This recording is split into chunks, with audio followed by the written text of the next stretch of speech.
Welcome into the CHGO Bears Podcast on a busy Thursday, newsy Thursday, horrible Wednesday, once again, making all of us sick. We'll touch on that, and we'll touch about the Bears news, and we'll get to some of our interviews from the Super Bowl today. Thank you for being here. Hit that subscribe button, hit the like button, and yes, we thank you to all our diehards, ALLCITY.com, as we continue to grow the business right here. Thank you so much for those who have supported us. Gregory P. Allen Braggs, good to see you. Gregory P. Allen Braggs is catching on. I hear a lot of people call me that now. Yeah, no, it's. I call you Gregory. Where did that come from? I have no idea. Honestly, I don't. Your middle name, wait, does it actually start with P? No, not at all. Oh, okay. Is it Allen? No. Yeah, it's Allen part 2. Yeah, I don't know where it comes from. Nick, you're just Nick today. Okay, but I'm good with Nick. Yeah, is it so? A lot of people always, when they mention me on Twitter, write NIC. Right. I'm NICK, even though I'm Nicholas NICH. So it can be confusing, but I always get that the NIC. Yeah, I haven't figured that one out yet too, because sometimes when I nick you, I'm like, should I be like NICHU? But that doesn't make any sense. Then I got to go NICK, but that's not how you spell it. So overall, like the way you've made Nick like the most, you might be the most versatile, right? It's versatile and or complex. Irritating, one of the two, but brilliant nonetheless. New diehards coming in. Our guy Tom. Tom has been on fire lately. We've got a lot of Toms, but this is Tom terrific. This is Tommy to the top of the mountain. Tommy. This is Tom who not only will make you he'll go over easy egg for you, but he'll also scramble it up. He'll go pancake out of nowhere. He's not locked into a French toast. Tom's got all the breakfast options for you. Thank you, Tom. And Caleb. Captain Caleb, man. Not with a C, with a K. With a K. Yeah. Caleb with a K. Everyone. So we're not going to box you into drafting Caleb. You might want to draft Caleb, but we don't know if you're what team Caleb you're on. So I got Addie a bear for Valentine's Day. You know, I got Jenny all this stuff, and I got her this pink bear. And I said, the bear's name is Caleb. And she goes, no, I don't want to name it Caleb. She threw a real fit about this. So What'd you want to name it? She named it Pinky because the bear was Elite pink. child. Absolutely But straight. I tried to subliminally message the Caleb agenda to her, and she Caleb wasn't the bear. having it. I don't see any in any way, shape, or form how that's not an elite child. All right. Before we get into anything else here, I just, if you don't talk about what happened in Kansas City yesterday, then I feel like we're not doing our job / being human beings. And I know also that people come here for relief and not for the hard level conversations that you can get in a zillion different places. So, but I just want to say that, look, it, like everybody else out there, it hurts my heart to see what is happening yesterday, the day before that, the year before that, 16 years ago at NIU, Parkland shooting. Those were the anniversaries of yesterday. I just want. I'm going to. I mean, that says enough right there. There's multiple anniversaries on the same fucking day. Yeah, that's the right? problem. I mean, horrible mass shooting tragedies on the same Valentine's Day. It's just, and I know, by the way, from this chair, there is now one solution to this. But I would like to raise my hand. I would like to be in the crowd that would like to do something. Can we do something? And Kansas City is somewhere that you called home too. Right. It's funny too. Like I had good friends that were there yesterday, and we were texted this morning. I didn't when it happened yesterday, I wasn't like instantly on my phone. Are you okay? Are you okay? Are you okay? Then I felt like a bad person that I wasn't doing the "Are you okay?" because I just don't want to even live in the land. I don't even want to think about it. Yeah. But it is becoming somehow over time. It's becoming just like normal. Just normal. It's numb to normal. It. And that's just so I want it to be abnormal to the normal and bring it up to start the show today. And again, I know that there is not one solution here. It's not just gun legislation. It's also getting criminals off the street. It's also mental health. There's a million things going on that all contributed to it. And I think it would be really nice if we could address all of it or some of it or one of it or something. That's and I'm sure there's a lot more I could be doing. Sure, and I don't think we're gonna come up with the solutions here. Obviously on not. Bears podcast today, but shout out the heroes that tackled Right. the gunmen. Yeah. Right. The police that jumped in right away and protected the people. I even heard some of the players were consoling some of the fans. Andy Reid as well. So obviously a very unfortunate thing that happened, devastating when you consider children, 9-10 children involved. Hey, son, let's go see the Chiefs Right. celebrate. And now you're scared of crowds for however long, and you need a child therapist and whatever. I mean, come on, man. That's the worst part of it. I mean, at least half of the people of the 22 other victims who range in age 8 to 47, at least half are under the age of 16. And now, like you just mentioned, Mark, you grow up, that's going to be a part of your life now. And you don't know going into big crowds and what could happen. Like, that's the reality of this America. Like, you can't even go to a Kansas City Chiefs victory parade, celebrate your team winning the Super Bowl without having that thought back in the back of your head, knowing, like, am I safe here? Right. You should be safe there. And that's so unfortunate. When I saw the news, I'm like, man, you can't do anything without not being in fear of what the worst outcome could be. Yeah, and just watch yourself in the comments. There are levels to who we're going to allow in here ultimately at the end of the day. And I'm not looking to have some big fight here, but just watch yourself. So, all right. I don't know when this is going to get better. I don't know if it's ever going to get better. Nothing changes. It won't. But I just do think it's important that the voices for people who want to make the situation better in whatever way, shape, or form need to continue to be out there and not be worried about getting shouted down about it from nitpicking one part of the argument. That is really, really upsetting. All right, my people in Kansas City that I I'm close with. I'm glad that everybody is okay, and it's absolutely heartbreaking to those who were affected. Okay, news of the day: Bears and Arlington Heights. Mm-hmm. And I am Mr. Chicago. Bears belong in the city. Kevin Warren, you like the city. You're very into the lakefront now all of a sudden. You love the beauty of it, all that. And yes, there is some posturing going on here, some politics, some trying to get the tax bill down. And so the news out of Arlington Heights today: if the Chicago Bears are going to get any property tax relief to build a proposed new stadium, it appears they'll have to bargain with the school districts. All right. This is from your handy-dandy WGN rewriting the report. Cook County Board of Review refused to lower the valuation placed on the now vacant 326-acre Arlington Heights property, formerly home to the race course. All right. So the 3-member board voted that's $192 million. The Bears think the property is at $60 million. This is all money that's going to go to. This is tax money that will go to 3 schools, 3 school districts, and now they're going to have a big meeting here. The Bears, let's just call it what it is here. They want to give the schools less money. They want their tax bill to be as low as possible. Is anybody offended by this? These are school districts. These are teachers. These are kids going to school. These are athletic fields. These are all of the things. They're trying to get it as cheap as possible. Anyone bothered? I mean, Anybody? as a businessman, like, that's what you should be doing. Right. But when you put it that way, Mark, it does sound pretty bad, right? They're nearly $100 million off on what they're thinking is. The bill's $15 million for a year right now. If that's what they want, $15 million a year. They're trying to get the best end of this deal that they So possibly if the Bears can. want to pay 6 or 5 or whatever. I mean, I've been around that area. Those schools are doing just fine.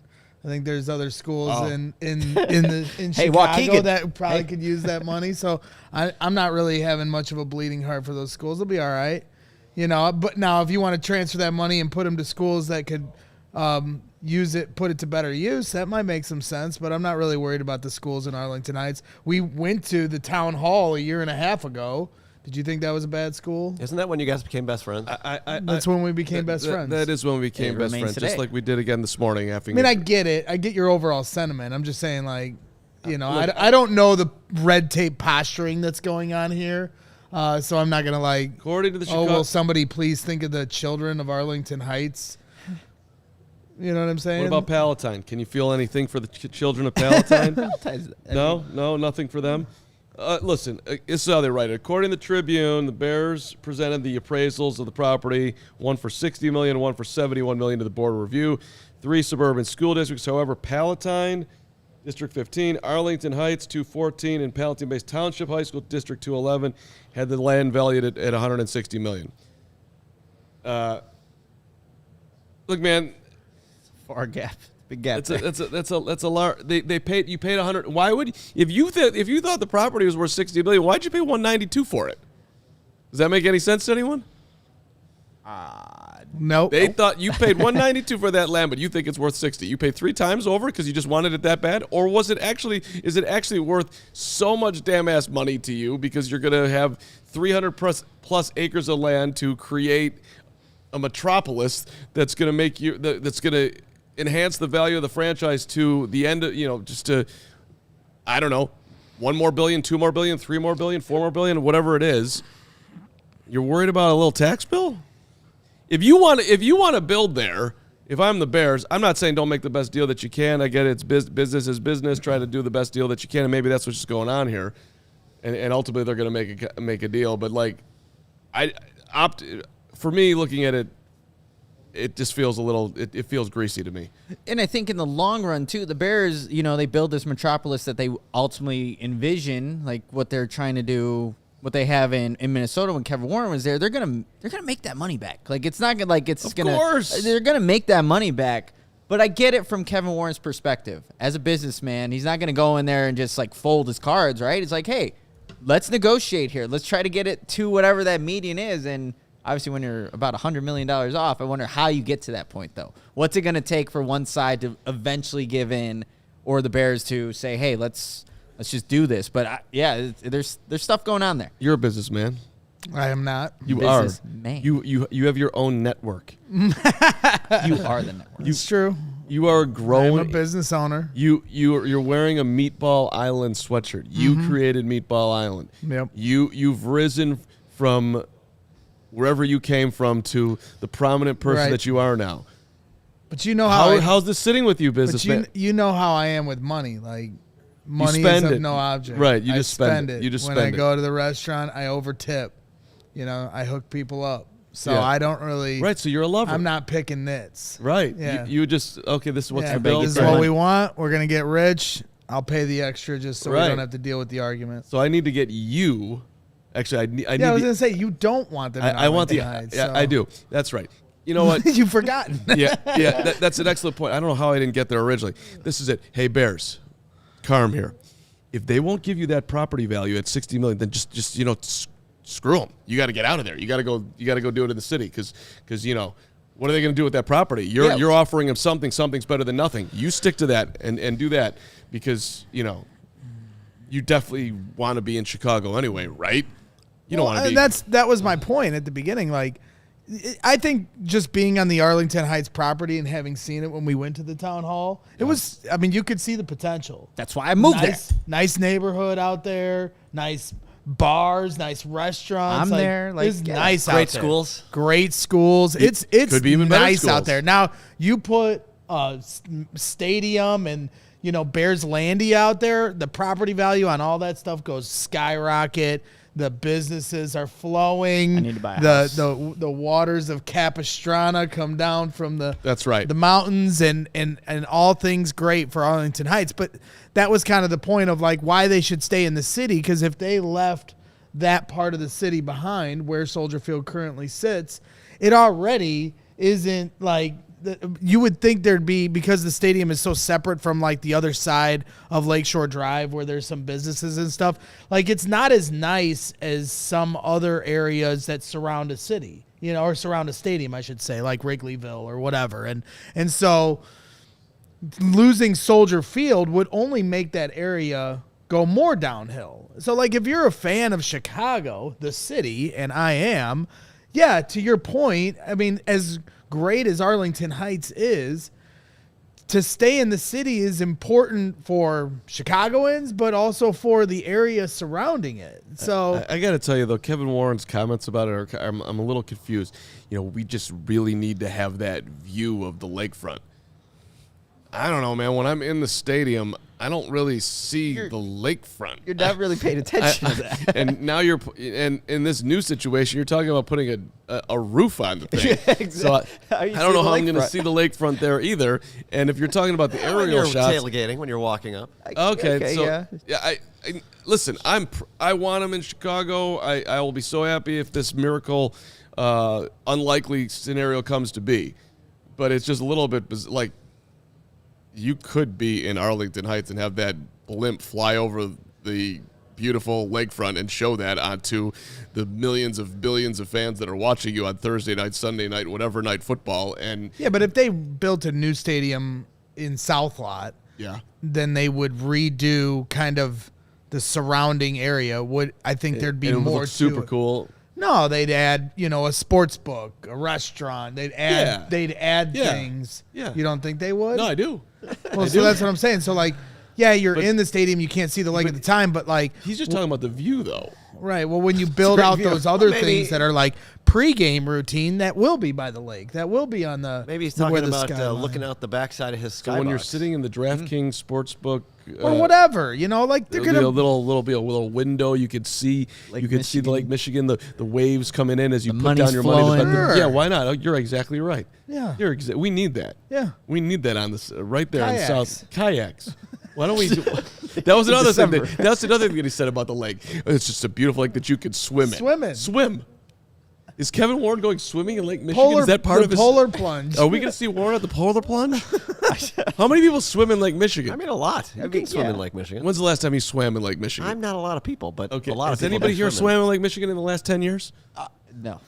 Oh, wait. I mean, I I don't have. even know. For the record, I have. But like, the fact that he threw it swimming in there, I thought that was amazing. You could swim in it. He's really selling it, man. You could take Water, a swimming. dip in Lake Michigan. He's just a water kind of guy. He wants to be around the water, man. This Kevin Warren, man, we could possibly sell some ice to the Eskimos the way he's going about this. I'm in. All right, I want to get to the topic of the show here today, which is can the Bears actually have Fields and Caleb, which we'll do in a second. But first, I don't know what's going on. Yes. Mark. first, Yes. you, yes. Nick, you, Me. yes, you. You Very- are. I'm a snake. You are a snake. I 'cause am. I'm No loading problem. up my great ads here, and You should be ready because you're you. You're always on top of your game. It should, but sometimes. No, it's all right. You got this. Okay, you got it now. No, you. This is great, you guys.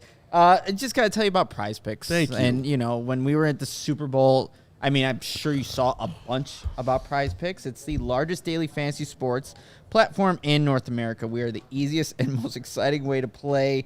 And, of course, it's just you against the numbers. And instead of battling thousands of other players, which can be really annoying at times, including pros and sharks, you pick more than or less than on 2 to 6 player stat projections and start the winning rolling in. And look, Prize Picks is the most fun I've had winning, up to 25 times my money this basketball season. I gave you guys the some basketball Yeah, bets earlier in the week. SGA, you got that one. Yeah, I did. See, I'm telling you. You select 2 or more players, pick more or less than on their projected stats, and place your entry with the basketball season here. You can now pick combo project. I love the combo projections, by the way, across football and basketball from the Specials League, a league created specifically for combo projections that include 2 or more players from the different sports or leagues. For example, you can pick like a DeMar. Let's say it's basketball, football season are both going on. I would pick like a DeMar DeRozan, DJ Moore over at a 10.5 combo of 3-point made receptions. There's a lot of possibilities there, but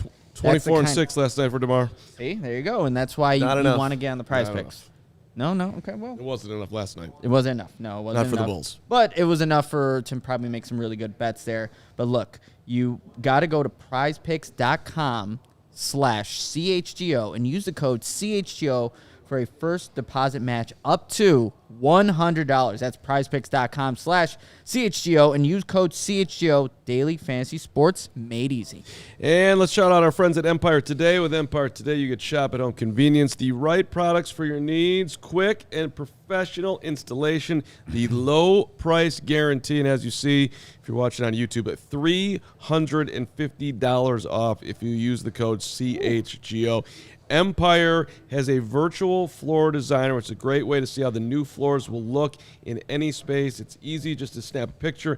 Instantly, they'll show you how the floors will look in your room. And by the way, this is the high-quality products that they get. This is not the cheap stuff. This is the good stuff. If you go with Empire Today, you're putting the best flooring that's going to last. It's going to save you money over time. Empire Today prides themselves on their convenient shop-at-home service. They help customers shop for floors when they use their floors so they can see exactly what the floors are going to be. They also service their own warranty, so if there is a problem, they take care of it. They're not going to pass the buck on you. You're going to get the first-class service that you deserve the entire time that you have the flooring. Schedule a free in-home estimate today. All listeners getting that $350 off discount when they use the promo code CHGO. Restrictions apply. See empiretoday.com/CHGO for details. People were upset that you walked off the study, all right? I'm good. My stupid trackpad thing isn't working, so That's I all right. brought the mouse back. Everybody mouse shamed me into the trackpad, and so I've had enough of it today. Well, it's a perfect segue, so I thank you for doing this, because there's reports out there that the Bears are considering having both Justin Fields and Caleb, as you have both your computer and your track and your mouse pad. You've got everything. Okay. I'm going to put this to you guys. Do you believe that the Bears are legit considering drafting Caleb, keeping Justin if they don't get the right trade offer, and having them compete to see who will be the starting quarterback come week one? Do I believe that, Mark? I do not. But is it something that they've talked about? Like, you bring it up. Like, I'm sure they've talked. I'm sure they've talked about it. Why not? You got to talk But about everything. Look, I don't believe that's the right direction to go. And for Ryan Poles, he's kind of been in this situation before in Kansas City. It was Alex Smith having a Pro Bowl season in 2016 before they drafted Patrick Mahomes. Older quarterback, not the same thing. Not the same thing, but then in 2017, Mahomes, as good as he was coming out of Texas Tech, still had to learn, sat on the bench, watched Alex Smith have another Pro Bowl season. So it's not to say that it can't work, and it's not the same exact apples-to-apples scenario that the Bears are in, but he's been in that situation where he's seen that you can keep both guys, trade away one of them because that stock's rising with Alex Smith. If Justin Fields stays in 2024, I think he's going to be better than he was last season. Shane Waldron, another weapon on offense, another offensive lineman maybe. So is it a possibility? Slightly. I don't believe that's what they do. I just don't. Do you think it's more likely that the Bears end up in the South Loop, or that the Bears have Caleb and Justin on the same roster in week one? Oh, wow. I just spun it, Lawrence. What do you think? Bears in the South Loop or Caleb and Justin on the same team? South Loop. Yeah, I think I'm going South Loop. You'd go South Loop, I mean, right? I think either is Yeah. a long shot. Yeah. Well, it's definitely both a long yeah. shot. Both long shot. Braggs, where you at on this? No, I mean, I don't think it'll happen. It's one or the other, simply because of trade value. If you're trading the number one pick, you're keeping Fields, you got to get as much as you can from the number one pick. Let's say the Steelers are your best offer for Justin. It's the 52 overall pick in the second round plus a fifth round pick that Brad Spielberg put out for Pro Football Focus. And the Bears think that's just way too low. Right. I don't know how they get a better offer by keeping him, but is there any way where the Bears look at the trade offers for Justin and they're like, you know what, we don't like what we're getting here. I'm not doing it. And by the way, there is a chance that we're wrong about Caleb. I suppose just because this is the hardest position to evaluate in sports, and yes, we love him as a guy. I don't think Fields would Fields. I mean, in that scenario, if they're competing for, it'd be one thing if for Fields' camp, if they kept Fields, drafted Caleb, and said, Caleb, you're going to sit this year. Mm-hmm.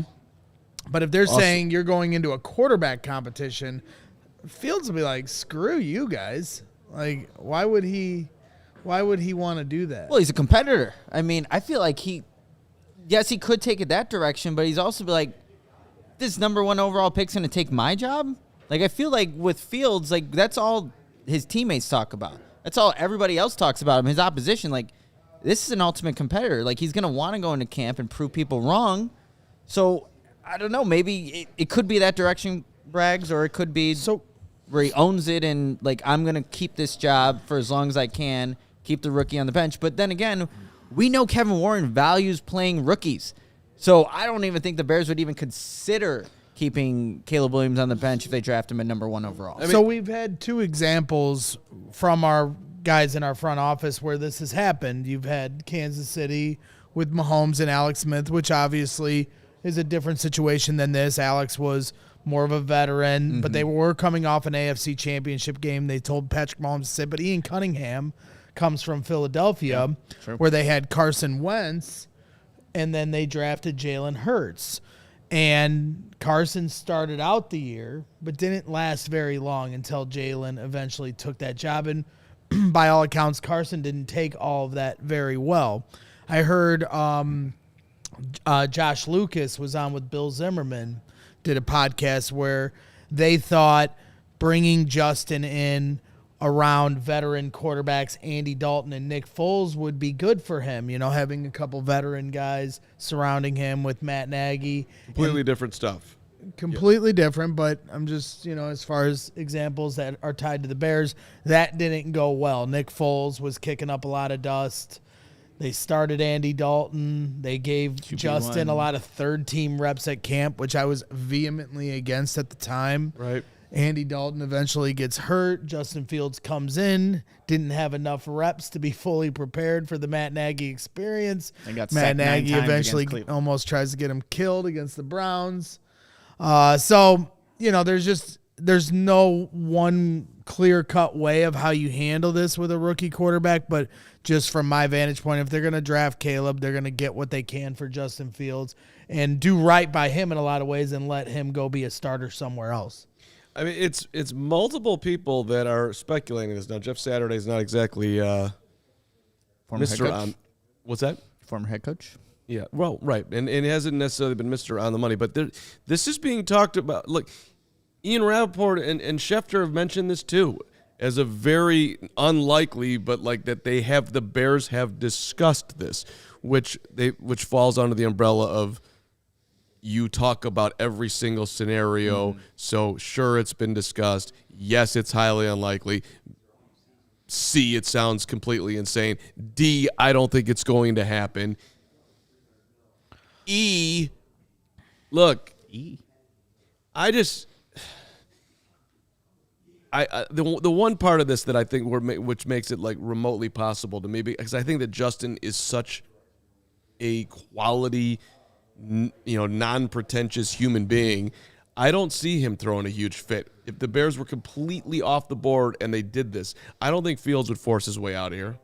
I think he'd be like, all right, and he'd say nice things about Caleb all throughout training camp, and he'd work his ass off to be the starter, and he'd expect to be the starter, and I'm sure they get along really well too. I can't. Yeah. Well, I just in terms of hedging your bets, right, in this fear of getting it wrong, like that's the ideal route to take. Like just to protect all angles and let this play itself out, and then whoever wins, then you trade the other. But from a capital standpoint, and getting the most out of value, whether it's the pick or the player, waiting hurts that, and it hurts, building the rest of your team around the quarterback. Right, but if you're if the offers for Justin are so mediocre that you look at it like, well, I'm getting a late second round pick, which also, yes, people are speculating the same Rappaports and same Shedrers are speculating that you could get a first-round pick. So if they do decide to draft Caleb and somebody's offering a first-round pick, obviously the Bears are going to make that trade. But on the opposite side of the coin, if those guys are wrong and it's a late second-round pick and you're thinking, well, if I keep the guy, what am I getting, a third? Versus and it gives me some level of insurance. I mean, these are the conversations they're having. Mm-hmm. And you would think. I don't think it's going to happen, but what is interesting to me about it is that like they literally, if you believe they're having these conversations, then you can believe, Justin Fields fans out there, that they aren't yet completely sold about what they are going to do. That despite the fact that everybody thinks this, a lot of people think this is a done deal, buying jerseys, the whole thing, that maybe we're just not quite there yet. Yeah, and they still haven't spoken to Caleb Williams, right? That all happened. The combine's coming up. You're going to learn a lot from Caleb. Do you believe how he's wired? That they actually haven't spoken to him in any capacity? Because I have a hard time believing that. Yeah, I feel like that is at some point, right? How would that work, Mark? I mean, you've been in the business for 40 years. I'm just asking, how does that work? Listen. Like, was there any, do you... Yes, Greg, you use the channels of communication and you have discussions. These informal. And you get information and you compile it and you get a very clear idea of what you're going to do. So you think they have talked?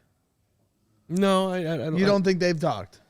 I don't. Because I'm putting the conspiracy hat on, and I believe, I like at the very least, Poles has talked to Caleb on the phone. Like, why are you not allowed to do that? Is there a rule against that? He's not in college anymore. Sure. This is the league year. I'm not entirely certain, to be honest. Where's Hogue? Bring him back. Call him from a volcano. You guys see his story? There are freaking whales Yeah, just jumping he's hanging out of the out ocean. with whales. Last time I went to Hawaii, no whales, no bears on Kauai. Was he with Bears on Kauai? That's all I want to know. Yeah, if he we don't doesn't. care about the whales. Is he I with our kinda care about the loyal Bears on Kauai, listeners? pick him up. All right, speaking of Hogue, well, actually, he's not on this interview either, but we wanted to play you one of our interviews from the Super Bowl last week that will bring a little sanity into this football conversation. Brian Billick knows a thing or two about what's going on in the NFL, knows a thing or two about quarterbacks, knows a thing or two about defense, building a team, winning Super Bowls, the whole thing. What's up? Very tall. He is a tall Billick. This is one of the interviews we have not played on the show. It's here for you right now. Yes, there's plenty of quarterback conversation here. Brian Billick from Las Vegas for you right now. All right, a real thrill for us here at CHGO Bears with Super Bowl champion Brian Billick.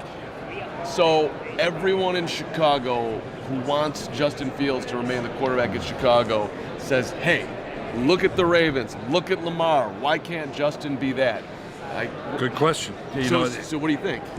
It's a tough call because, Bill Walsh was very much a believer that by the 24th or 25th game, you're going to know whether a guy's a guy or not. May happen before that, but if it hasn't happened by then, it's not going to happen.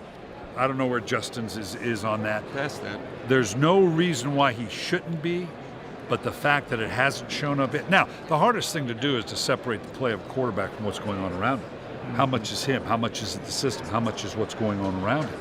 But that's a bold. If they're gonna decide to go with Caleb Williams, that's a bold call now. You just made a first-round pick, and now and there's no reason Caleb Williams shouldn't be right.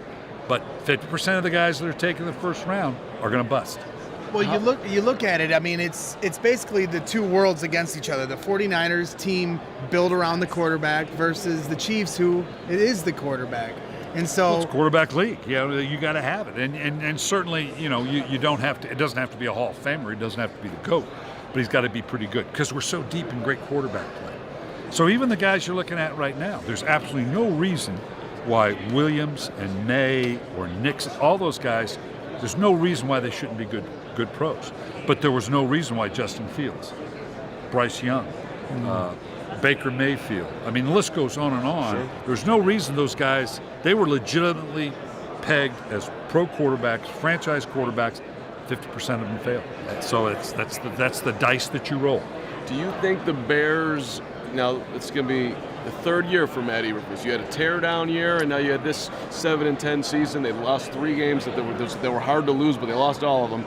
Do you think they made the right decision with who was out there to give them a opportunity to move forward? Anytime someone keeps coach, I'm saying that's the right decision. Yeah, I got it. But at the end of the day, I remember when I was in Baltimore and we went 13-3 and went to a booster club meeting, and Coach, we love you. I know you do. Yeah, if I'm 3-13, you're going to love me. He goes, oh yeah, we'll love you. We'll miss you, but we'll love you. I love the fact that the organization's trying to stay with it. It's your best bet to try to make something happen rather than be one of those teams that's constantly flipping it. But we'll see. Obviously, it's going to be a lot of pressure, whether they keep Fields or they decide to make the change. And if they make the change, now you're going to do it with a rookie quarterback, and you're going to put that's a tough combination. Well, on that part of it, let's say you're coaching the Bears. How would you handle that locker room? Here's a guy, super popular. They love him. Hey guys, I know you loved him, but we moved on because we love the talent over here. But at the end of the day, the players know, and the players know whether he's a legitimate. They may love him, but they know whether. So you run that risk that if you decide to stay with him, part of that locker room may be going, this guy can't play. What are you doing? So it cuts both ways. Yeah. So it makes sense. So do you have any strong opinions on Caleb Williams or Drake May coming out? I mean, everybody seems to think Caleb Williams has got solid, some comparisons I to wrote some a book of the called The greats. Q Factor, and it identifies just that. I don't care who you are. Number one premise, you got to know, nobody knows anything. They really don't. And I'm not being disrespectful to the powers that be, but there is nobody that can lay claim, I know what a pro quarterback, because it really is a 50-50 proposition. And there's no reason why all of those guys shouldn't be good. But history will tell us half of them are going to fail. And which half? And is it because of who they go to, the system they're running? That's always the dilemma. What comes first? Personnel guys, it's simple. Oh, you screwed him up. You can't coach. Right. And the coach is going, this guy couldn't play. Right. It's a dilemma. So, yes, there's no reason all of those guys shouldn't be good pros. Which ones are going to fail? That's above my pay grade. So, listen, you've been around the game for forever, and I see you're here every single year, and it's great to see you right now, by the way, and thank you for being with us, Brian. But I'm wondering if you could look at one part of the game right now that you personally would change in some way that you think would make the game more enjoyable for you to watch, or just would they make the game better? Anything jump to mind? Oh boy, that's a hard one to say. I think the league has got it in such a great place. I think even though a lot of people will disagree, the way they let them play, the way the replay. I know a lot of people that are saying, well, we should be able to review everything and coach. You don't want to go down that slippery slope. I think we're protecting the quarterback as best as we can. I think the game, it hasn't gone nuts like the college game, where it's so spread out. There's still enough of, you got to have bounce, you got to run the ball, you got to play good defense. Dudes falling on a quarterback, 15-yard penalty. You know what? But you got to protect the quarterback, right? Okay. We can't have them go out of the league that just kills the team. I get that. It's frustrating when I agree with you. I would like to clean that up and not have it so penalized, but I don't know how you do that and still protect the quarterback with that sweep spot as to where you can hit them. Yeah. And at the end of the day, the hits on them, some of it is not right. It's not, it's unrealistic, but it does protect the quarterback. The guys adapt; they know how to do it. And as painful as that call cost you, it cost you that call. I don't know how else you protect the quarterback. Well, that's the hardest part, right? I mean, you were the head coach of one of the nastiest defenses in NFL history, and now you can't hit high for obvious reasons, but now you're seeing guys going low, and the Lions safety comes to mind, taking a few guys out, at his knees. Right. So, defenders now are really playing with one arm tied behind their back, trying to figure out where they can hit it. But they adapt, and you got to do it in the game that is very physical and very violent, and you got to take, the league's just having to pay how many billions out because of the CTE and the whatever. How do you not keep that to where you got to keep the game as safe as you possibly can? And they're getting that way. I'm one of the owners of Next Tech Pads. It's the best pad in football. And those evolutions are coming, whether it's the helmet, the pads. We're the number one pad in all professional football, number one pad in major college. Because now the design of it, now we have a database where, in the old days when I coached, it was big guys had big pads and little guys had little pads. Now we can basically form fit the pad, height, weight, position, experience, injury history to better protect the players. Last one. You got a prediction? Who's winning? Well, I got to keep track because what I do here is when I do about 50 of these, right? You just switch half of every them I time. pick one team. That's a good idea. And then the next week, whichever team, I make sure I only do that half because half the country still thinks I know what the hell I'm talking about. That's what we do for Caleb Williams and Justin Fields. We just say That's right. every other show we change. San Francisco has everything it needs and is capable of winning this game. And if they win it, I'm not going to be surprised. But if I got to bet money, it's Patrick Mahomes. I'm with them. Who are you out here working for? Signal Relief, you got to check this out. I get approached by a lot of people to do a lot of things, but Signal Relief, this is an amazing product. This is a patch. It's military built. Okay. It blocks the signal. We say put it between the brain and the pain. Wow. What it does, it literally, because somebody pain with is a nothing brain more on than it. electrical signal to your body, right? You put it between, if I play 18 holes of golf, it's going on my lower back. Okay. If I get out of the pool, I swim 3 days a week, shoulder in the back. Play racquetball or pickleball, my elbow, it blocks the pain because it allows you then, because where the rehab comes from is what? Continue action, work your muscle, work your joints. This arthritis, stiffness loves inactivity. This allows you to keep the action going forward. This is the real deal. Signalrelief.com. What about for guys that may or may not have a brain? Easy. I love that you're doing pickleball. How's the game?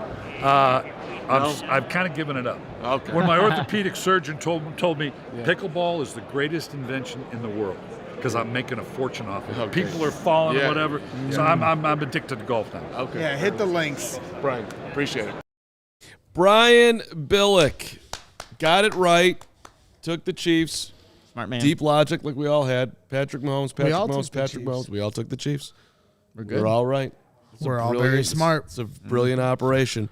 We got Sam Acho coming up here and a very important topic that we need to hit. But first, it is getting easier for businesses, Gregory, Yes, sir. Nick, to switch to electric vehicles. That's something we can all get behind for the health of the planet and for the well-being of all of us who share it. That's exactly right, Mark. The electric grid is evolving to meet your cleaner energy needs as we all move with confidence towards an electric tomorrow. Whether you have one delivery van or a whole fleet of shipping trucks, ComEd can help guide you to make the changes that make sense. So what should business owners do? Did you just show your belly? I'm sorry. Okay. You can go to ComEd.com/clean to learn more about the resources, fleet rebates, and infrastructure incentives available to help businesses go electric. If you own a business, don't wait. Start making your plan today to switch to electric vehicles. Good for business, good for the planet, good for all of us. Go to ComEd.com/clean. Did you say ComEd.com/clean? Yeah, go now and see how going electric connects us to a better way of doing business and a better future for generations to come. ComEd.com/clean. Thank you to our friends at ComEd. 40-inch Ditka apparently is saying that he's going to become a diehard if Braggs did what he just did. You hold your word to it now, 40-inch Ditka. You said, show the belly, I become a diehard. Boom, it happened. Now- Gotta do it. Let me tell you something, 40-inch I Ditka. see you on Twitter, so you can DM me the proof now. Are you a man of Can't your word or avoid this not? now. Can't avoid it. 40-inch, I think you need to become more than a diehard for witness after what I just witnessed. Thing like I had- I also got jumped side out. eye. That thing You know, jumped out at me. Well, I'm working on it. It's I'm working on it. The 40-inch. donut, the 40. donut this morning didn't help. It blasted at me. I got a big belly button too. CHGO events that I want to keep you guys, in the loop about. Make sure you check the events page at allchgo.com for upcoming Blackhawks and Bulls watch parties around the Chicagoland area. I know the Blackhawks have a, event. They're going to be at the game for the Chelios ceremony. That's but awesome. Those tickets are sold out, but there's more events coming down the pipeline for the Bulls and Blackhawks and baseball season. I mean, baseball season is here. Pitchers and catchers have reported. The Cubs and the Sox guys are down in Arizona. I know we've got big plans for some fun events at Comiskey, as I still call it, and Wrigley. So there's going to be Fun a lot of times. cool stuff I'm really looking forward to. And then, of course, here at CHGO Bears, our draft party is going to be announced at any moment. Any moment you're going to hear the details. They're in the room right now. GM In the Jake war room. Flanagan's. They're in the war room right now, figuring out the plans, locking it down. We'll be announcing that soon. That's another event that you gotta. And if you become a diehard, you get discounts on those events. You get a free shirt right out the gate. You get exclusive access to our content, like the Bears 100 draft guide that we'll be putting together to have you ready for the draft specific to the Bears' needs. Adam Hogue's weekly newsletter, the Discord channel. We do diehard overtimes in our Discord channel where you can talk to us, see us face to face, and ask us questions, and maybe even show you a little belly here and there. So, a lot of different advantages when you become a diehard, but make sure you're keeping an eye out for upcoming CHGO events. Okay. Before we get to Sam Acho, I just I want to shout out our guy, William Bill Post. I thought you were going to say William Buttlicker. That's from The Office. Oh, That's from The Office. It's one of the greatest episodes.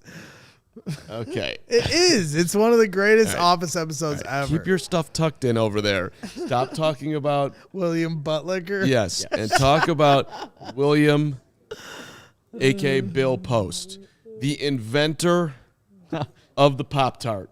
Yes. 96 years old.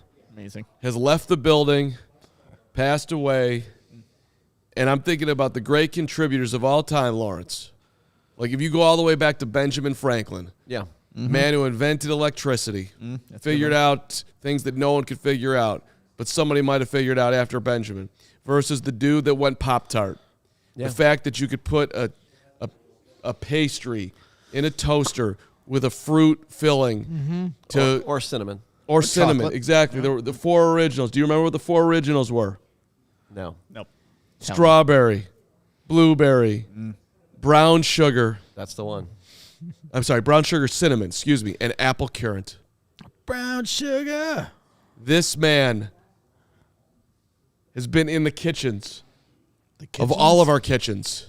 Yeah. He provided you on a down day coming back from school, nothing available. Let me get a Pop-Tart going. Yeah. Let me feel like it's home again. I mean, you know, the thing it is he lived a glorious life and he lived to see his dream turned into an edible mascot. So honestly, That's true. once that was happened, crazy. I And then don't they know. like laid him to rest. The Pop-Tart, Yeah. not Amazing. William. Benjamin like- Franklin versus our guy Bill Post.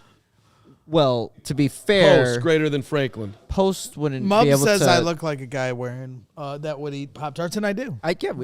Everyone ate Pop-Tarts. Frosted strawberry. You That is wouldn't- the best. I like chocolate fudge, but you wouldn't be able to make the Pop-Tart without, Yeah. with the Very electricity. good point. So It's a very good point, Nick. However, if you just had electricity and there was no good tasting Pop-Tart, what would be the point of being here? Would you? we could still do the CHGO Bears show. Let's put it this way. If the Pop-Tart had to be warmed up on a fire, you could still like it. That would taste good. You know, it would still be a delicious Toasty Pop-Tart. Pop-Tart. Yeah. I see where you're going. I think that Bill Post, nobody is comparing him to Benjamin Franklin, but I think that comparison is a good one. It's like, you know, Post is Fields, and I hate to say this, but Franklin is Bajent.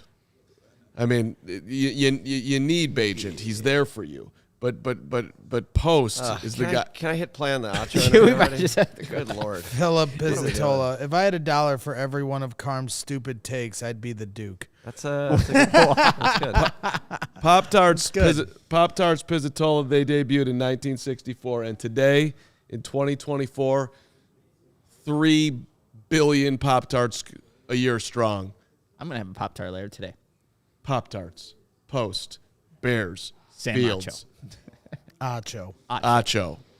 Now. Yes, go ahead, Lawrence. All right, late in the week here on Radio Row, but we found our friend Sam Acho. Save the best for last, baby. Let's go. Let's go. We're like almost even in the process of packing up here, so that's okay. We're happy Sam's here. He's got his book, which I remember talking about this book last year, but it wasn't out yet. So now here it is. Yeah. So change starts with you. It actually, I received the first, like when you write a book, well, the process of writing a book is like you go through this whole process, sometimes it takes 18 months, and you write it, and then you have to wait for the publisher to kind of publish it and bring it out, and you're waiting for the hard physical copy.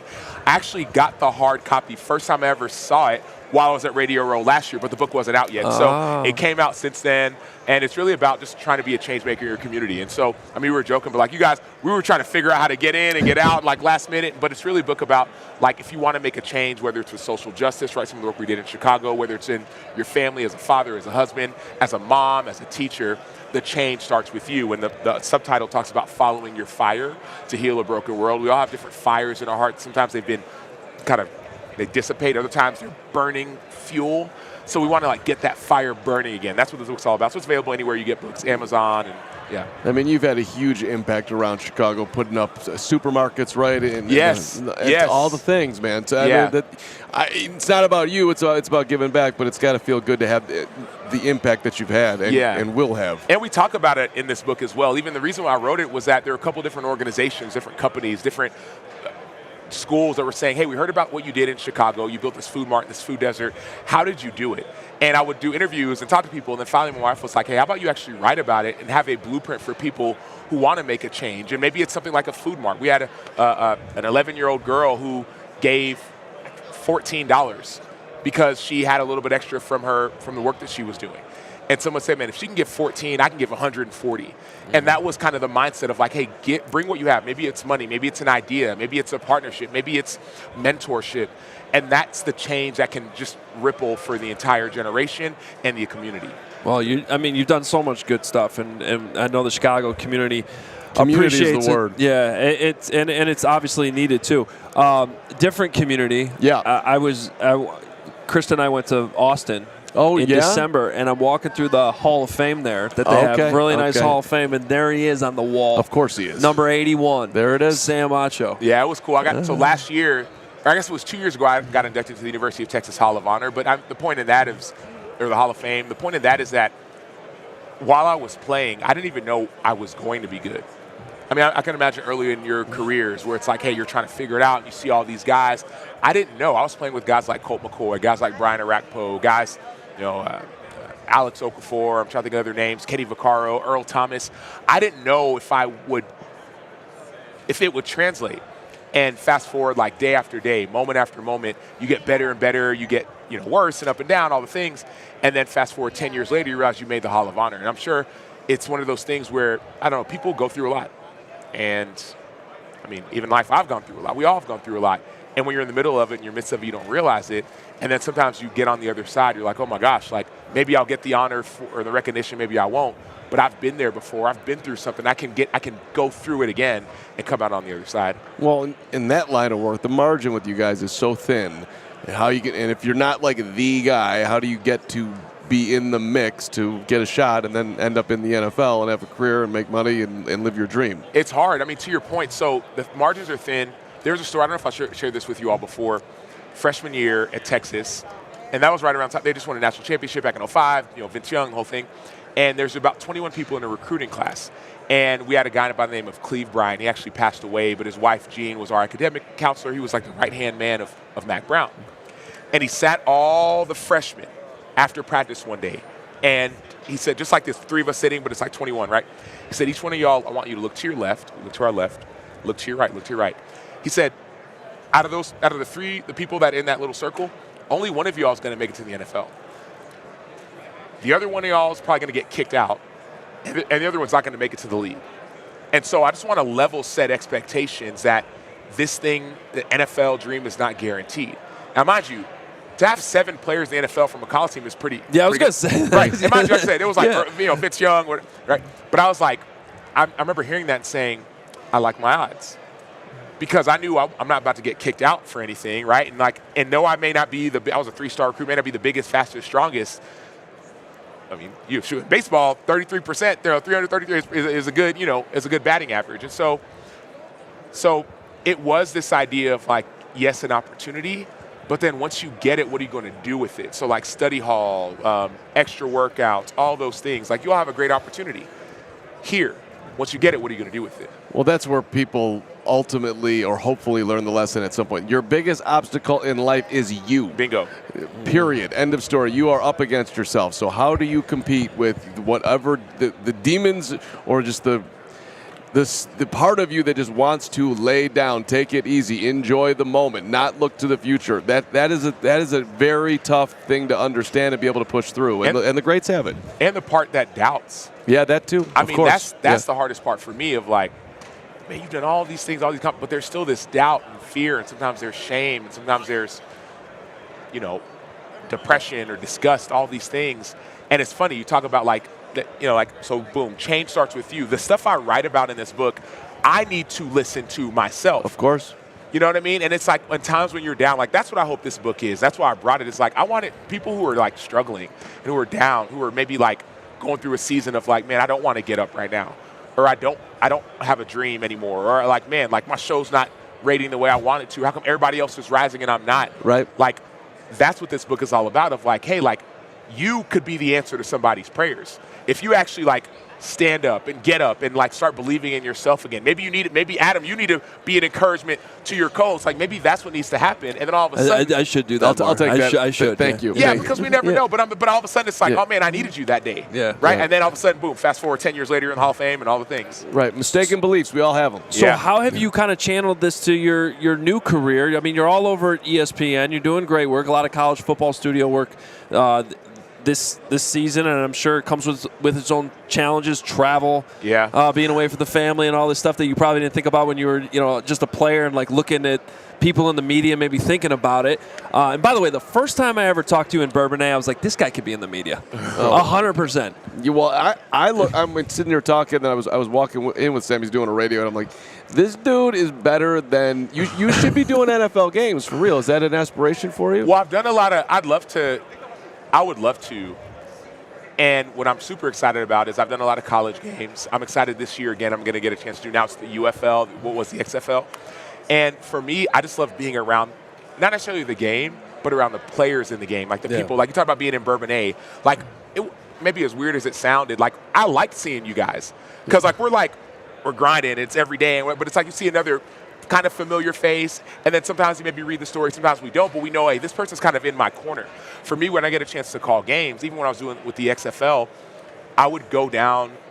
Most people, you're in the press box. Yeah. You're up there in the box, you're doing your thing. I would go down to the field and just hang out there before the games to watch the players warm up. Sometimes to talk to some of the guys. Some guys would get on me, be like, hey man, you said that I had the wrong coverage. That wasn't me. That was my teammate kind of thing.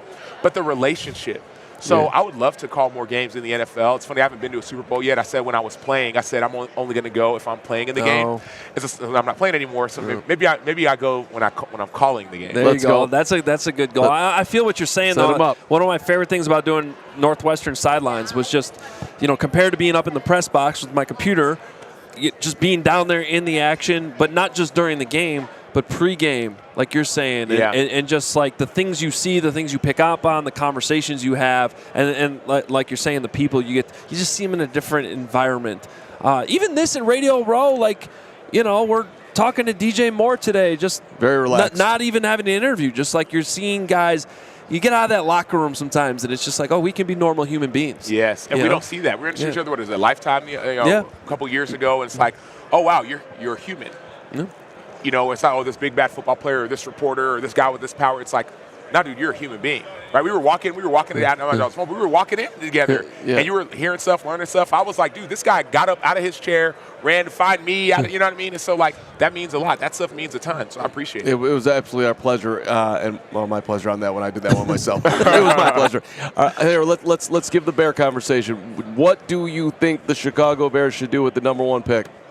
That's such a great question. What do I think they should do or will do? I want to go with should. We can do both, but I'm more in the should. What's your opinion? What would you do, knowing what you know? At this moment, what would I do? Mum's the word. I would, if I'm Ryan Poles, and I know I'm going to trade Justin Fields, I would act like I'm not, so that I can gain as much leverage as I can during this process. If I'm going to keep Justin Fields, maybe I would kind of just act like I'm going to trade. You know what I mean? So I would just try and have as much disguise as possible, because if teams know you're going to draft Caleb Williams, then all of a sudden they're like, well, I'm not going to trade a lot for Justin Fields, right? So that's what I would do currently. But when it comes to to trade, to keep, I think I would build around Justin. And the reason I say that is, well, here's one thing that maybe I'm sure people have talked about, maybe they haven't, but last year, Ryan Poles traded the number 1 overall pick, got DJ Moore, obviously got Darnell Wright, got some great DBs, like got depth, and got weapons.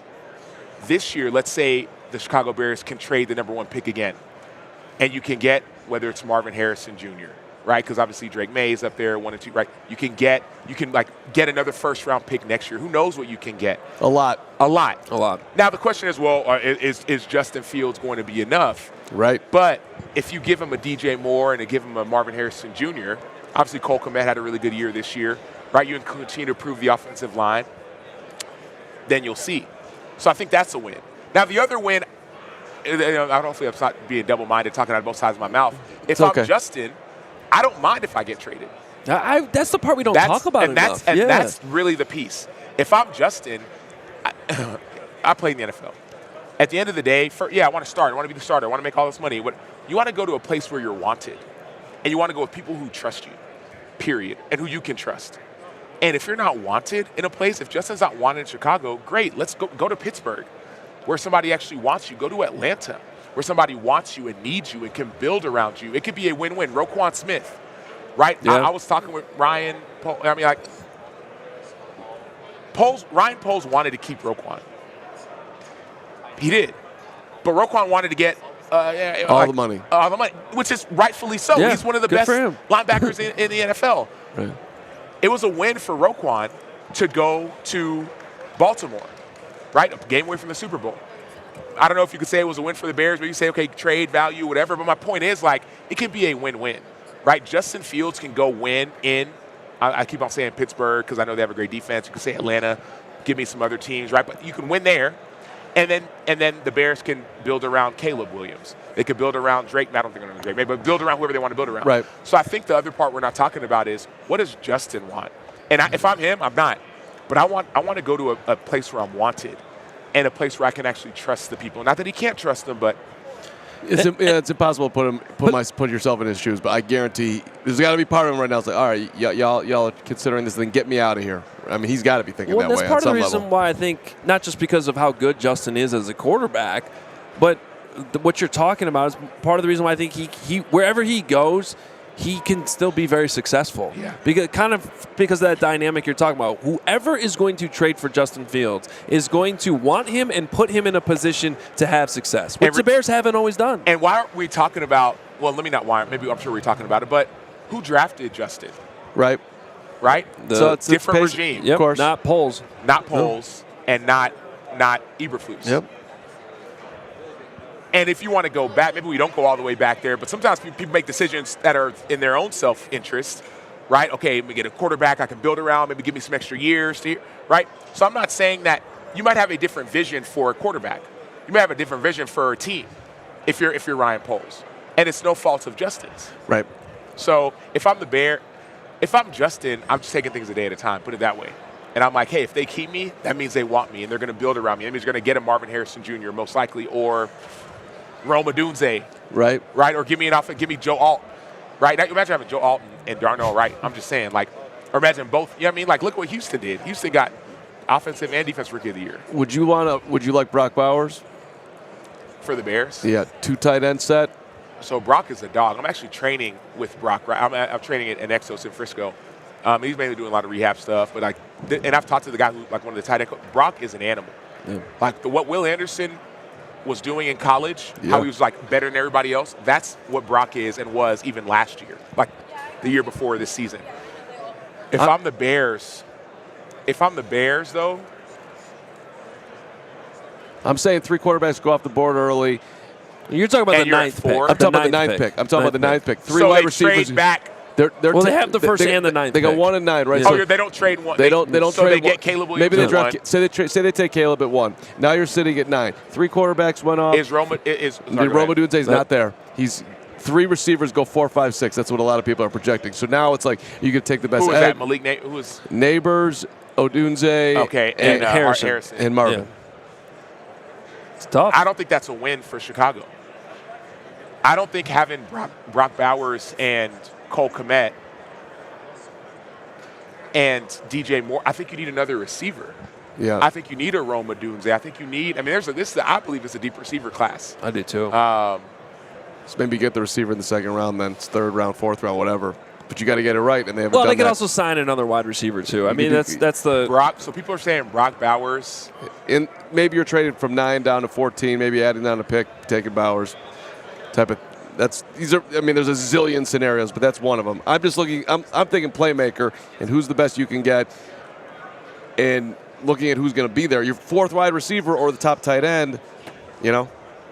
It's at least intriguing to me. Oh, so you're saying the Bears don't trade up? Why not trade up from 9? So you could do that too. Now you're mortgaging it, but you're gonna have to give up a ton. But they traded up they traded with Darnell Wright. There was a trade involved there. They right? traded back one spot. Traded back one spot. So they're like They could, but those are big time guys with teams that need them. So they're gonna, for them to move back. It's gonna be pricey. You can do it. You think Dunze is gonna go top 6? I personally just think he's really, really good. So where's Joe Alt going to go? My bad. Well, that's what I'm saying. No, you might have a tackle there. Then you make it. Where's Olu from Penn State going to go? I think he could be available there. So you're telling me that's what? Well, hold on, my bad. So because I was covering college, that's 1, 2, 3 the quarterbacks, 4, 5, 6 receivers. Yeah. Maybe 7 and 8 offensive linemen. He's trying to tell you that there's players that are better than adding a second tight end. Yes, when you already have one. I got it. Yes. No, I'm just saying that. I'm just saying that Brock probably is going to be available higher than 9. Yes, that's I agree. What I'm saying. I agree. Saying that, and that a Dunze might be available later than. I think trades are going to happen. It's not going to be. I don't think it's going to be quarterback. Okay. 1, 2, 3. Do you have a favorite of this group of quarterbacks? I'm going to come back at you, Sam, after this thing falls after the draft, and remind you that Carm had it. I would love if that were the case. Because I haven't considered that. Yeah. Caleb, Drake, Daniels. Yep. Marvin. Harrison. Yep. Odunze. Neighbors. If you got that right, I'd be super happy. But I don't see that. Trust me, our friends here from PHNX in Phoenix, there's no way they're letting Marvin Harrison Jr. go past 4. That's okay. They're already threatening us over it. Like we have nothing to do with it. I mean, Marvin. Right. Marvin might. You could go quarterback, receiver, QB. I could see that happening. But I think quarterback 1 and 2. I think Harrison 3. I don't think Jaden Daniels goes 3. I don't think he should, but to 3 to who? But do you know how teams draft quarterbacks? And the Patriots would be New England. They need a quarterback. They're at 3. That's the thought. Trades are going to happen. Yeah, trades are going to happen. I wouldn't go if Brock Bowers falls into Chicago's lap. I'm not mad. Right. I'm also not happy because I think Chicago would need an outside weapon. 100%. Like, remember Jackson Smith and Jigba, what he's doing in Seattle, and Tyler Lockett, outside weapon. Look at DJ Metcalf, right? DK Metcalf, outside weapon. So I think the Bears, if you have an opportunity to get Marvin Harrison Jr. or a Dunze later. I'm a big Roman Dunze guy. I like a Dunze. If he falls to 9, I'll run up there and make the pick myself. Do you have what are your thoughts on Caleb Williams and Drake May? I think they're different quarterbacks. I don't know. I don't know if Caleb Williams is a sure thing. Wow. Okay. And I don't think that's a wow. I think that's just. Well. You know what I mean? If you think that, though, it is a wow for the. But why is that? I think I've seen some wow plays from Caleb. I mean, he's better than a lot of people on the field in college. But this isn't college. This is the NFL. Mm-hmm. And sometimes you're not able to, at the quarterback position, do all the, like, this dude is like a magician back there. And maybe it'll translate, but maybe it won't. That's my thing. And I don't know if Drake May's a sure thing. I mean, I'm a fan of Drake May, but I don't think it's guaranteed that Caleb Williams' game is going to translate. Nor is maybe not Drake's either, right? But I just don't think, like, remember, you're not comparing to Johnny Manziel, but like Johnny Manziel in college was just so much better. Just better, physically gifted. That's what Caleb Williams is, physically gifted. Now he's a much better passer, better system, all those stuff as Caleb Williams is. So I just don't think it's a sure thing. That's just. I mean, with your mindset, I want him to keep Justin. If He just convinced you? No. Well, none of them are ever a sure thing. As close to a sure thing as there is. Well, sure. That's how you're making that pick, if I'm the Bears. You Otherwise, think Caleb is? I mean, I've heard so many people call him generational talent. I watch him run around out there, and he's moving left. He's firing it right. On the money, 30. I mean, insane arm talent. Crafty. Any which way throw is, you see a lot of some Patrick stuff there. But I've been watching Oklahoma / USC every game. Like I can't sit there and pound on the table. You must take this dude. He's absolutely it. I don't know it to that level. Yeah. Put it this way, I wouldn't be mad if Chicago. I wouldn't be happy, but I'd be happy for Justin if he went to the right place. But like, if Chicago went Caleb Williams, I don't think that's a bad decision. I think it's better to trade that pick for more. A little more conservative. That's what we keep losing in this conversation. They're in a tremendous spot that most teams are never in, and both outcomes could be right. good. Let's bring across win-win for the Bears. 100%. Yeah. Sam, always great to see you. The book, again, Change Starts With You. I'm going to have to definitely pick up a copy of that and read it. I love stuff like that. And it's the best. Yeah. And it's, again, always good to see you. Yeah, thanks. Take yourself to the next level. Yeah. That's the goal in life. Day by day, Hogue. Yeah, I'm with you. Be better the next hour than you were this hour. Can we go get on our flight home? We're leaving. And here we are, just like that. Boom. Lawrence, just like that. We made it. We made it. We made it. Excellent job. Excellent job. That wrapped up Super Bowl week right there. Why don't you say what you really want to say? Look at that smile. You're like, you're holding on to so many things right now. Because the chat's giving you guys crap. The body language. You guys are incapable of doing an interview. If somebody says they're keeping Justin, you get mad. I don't know where, like, resting Hogue face, Carm, look at Carm's. What did Kareem call me? Slimy Carm? Slimy Carm. I'm Slimy Carm. Yeah. Slimy Carm. I mean, shoe fits, wear it, right? Slime ball. Yeah. Deep ball, slime ball. Hey, thanks to Sam Macho, who's always first class. Thanks to Brian Billick. Thanks to everybody who supported us at the Super Bowl. Lawrence loved that interview. Yeah, it was awesome. Great Well, interview. I mean, at that point, we were delirious. I mean, it was Friday at about 3 p.m. when we were trying to literally tear down the sets and get on planes, but Carm wanted to keep talking to him. So I did. It's good. Gotta take advantage of Super Bowl week. And right? look at, we brought you more content today. You know, It all worked out in the end. I mean, we still had other interviews that won't be played that you'll have to go to our YouTube channel Yes, and find. Martin Grammatica was a great conversation that we had that's on our YouTube channel. Was Cassius Marsh Cassius ever? Marsh Cassius almost Marsh. You get almost to see a kicked you in the celebration face. too? Like, how close was he to your face? Yeah, Carm? yeah. Was he When he did his swing kick celebration reenactment, that leg came awful close to my nose. I mean, you were like right there. Like it was.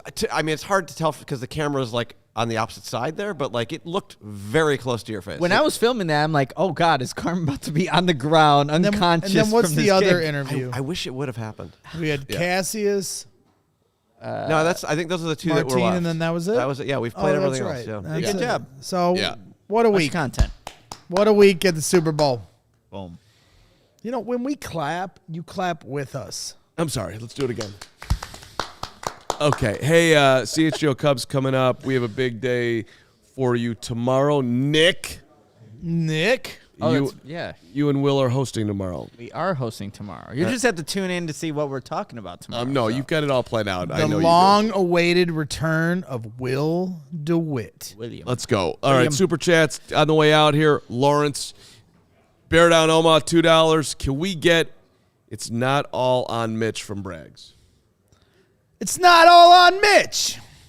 That used to be a drop we'd play once upon a time on Bears Barroom, where I would try to explain to people that it wasn't the faults of the offense weren't all on the quarterback. That Nagy was a problem. The offensive line was a problem. The wide receiver drops were a problem. So another Does instance. all of this sound familiar? So another instance where you were wrong. All right, let's.